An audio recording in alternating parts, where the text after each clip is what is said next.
শোবিজের আজকের সেরা মুহূর্ত, বিতর্ক, উদযাপন আর চমক সবকিছু 1 মিনিটে। Showbiz bulletin 60 second. হুমকি ও ভয় দেখানোর অভিযোগে করা মামলা থেকে অব্যাহতি পেয়েছেন অভিনেত্রী মেহজাবিন চৌধুরী ও তার ভাই আইশান চৌধুরী। সোমবার ঢাকা নির্বাহী ম্যাজিস্ট্রেট আদালত শুনানি শেষে মামলাটিকে ভিত্তিহীন উল্লেখ করে অব্যাহতির আদেশ দেন। আদালতে বাদীপক্ষ অভিযোগের পক্ষে কোনো প্রমাণ উপস্থাপন করতে পারেননি। ক্যালিফোর্নিয়ার বেভারলি হিলসে অনুষ্ঠিত হলো 83তম গোল্ডেন গ্লোব অ্যাওয়ার্ডস। সেরা ড্রামা সিনেমা হয়েছে হ্যামলেট, আর মিউজিক্যাল বা কমেডি বিভাগে সেরা ওয়ান ব্যাটল আফটার অ্যানাদার। সেরা পরিচালক ও চিত্রনাট্যকার হিসেবে পুরস্কার জিতেছেন পল থমাস অ্যান্ডারসন। টেলিভিশনের সেরা ড্রামা সিরিজ দ্য পিট।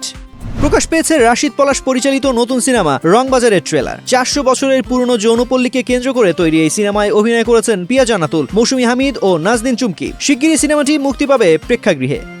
এক পডকাস্টে হৃদয় বিদারক অভিজ্ঞতা শেয়ার করেছেন অভিনেত্রী ঐন্দ্রিলা সেন। বাবার মৃত্যুর পর একসময় মা ও মেয়ের আত্মহননের সিদ্ধান্ত নেওয়ার কথাও জানান তিনি। এদিকে ঘুমের মধ্যেই হৃদরোগে আক্রান্ত হয়ে মারা গেছেন ইন্ডিয়ান আইডল জয়ী গায়ক প্রশান্ত তামাং। স্ত্রী মার্মা জানিয়েছেন এটি স্বাভাবিক মৃত্যু। 43 বছর বয়সে সঙ্গীত জগৎ ছাড়লেন এই জনপ্রিয় শিল্পী।